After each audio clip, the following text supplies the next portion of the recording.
Живое исполнение военного оркестра, военнослужащие и те, кто в будущем должен вступить в ряды российской армии. Именно так проходит акция «День призывника». Громко и по команде смирно. С напутственными словами к школьникам обращаются те, кто знает об армии не понаслышке. Дорогие призывники, вам предстоит пройти службу.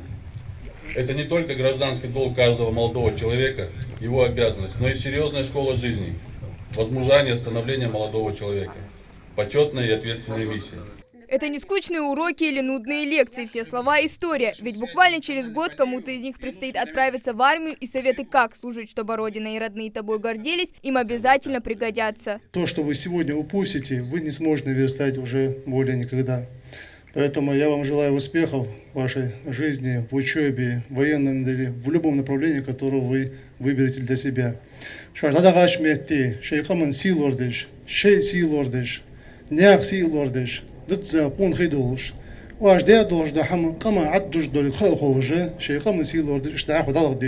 Знание воинских регалий, ОВС, нормативов для поступления в вузы. Сразу после построения по плацу прямиком в казарму, чтобы осмотреть территорию военной части и поближе ознакомиться с солдатским бытом. Мне понравилось место кубрики, где они спят. И место хранилища оружия очень было красивое. И сушилка очень была большая, такая скромная. И все оружие, все там было при себе. Вот ты как кадет, да, ты придерживаешься правилам, дисциплине. Как думаешь, у них серьезнее с этим? Я думаю, вообще разницы нету с этим. Мы же все военные. У нас все должно быть одинаково по уставу. По армейским нормативам на разборку и сборку автомата дается не больше 36 секунд. Но сегодня для ребят секундомер не включают, ведь это только экскурсия. Зато впечатлений немало. Вот именно на такой базе находится еще такая же практически башня. 122 миллиметра диаметр, калибр, чуть поменьше, чем у Мсты. Вот. База очень надежная, двигатель находится в середине. Различные образцы оружия можно не только смотреть, но даже поддержать в руках и сфотографироваться на память. Больше всего мне понравилось, конечно, танки, потому что это очень красиво, то есть и устрашающе выглядит.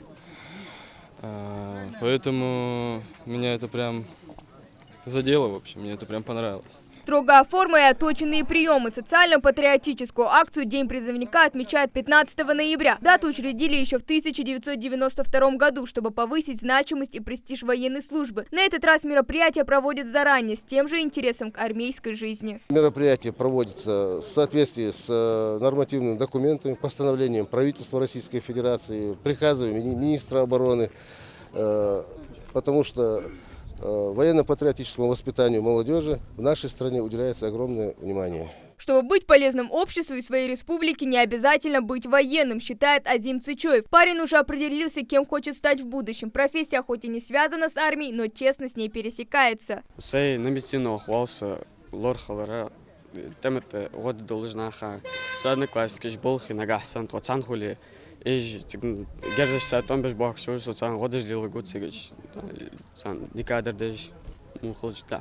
А вот Хади Султыгова не раз слышала от старших, что такое армейские трудовые будни. Однако уверенно говорит, попытка откосить – это неуважение к себе. Служить надо, тем более, когда есть на кого равняться. Генералов и героев среди ингушей немало. Мужчины могут служить в армии, это даже достойно или хорошо. Они могут защищать себя, узнают что-то новое о боевой технике. И они могут защитить себя, свою родину, свою семью. Многие еще не определились, кем хотят стать в будущем или каким войскам отдать предпочтение. Но уверены в одном – будущие защитники Отечества, где бы ни находились, должны достойно нести службу. Хава Гагиева, Магомед Белакиев, Новости 24.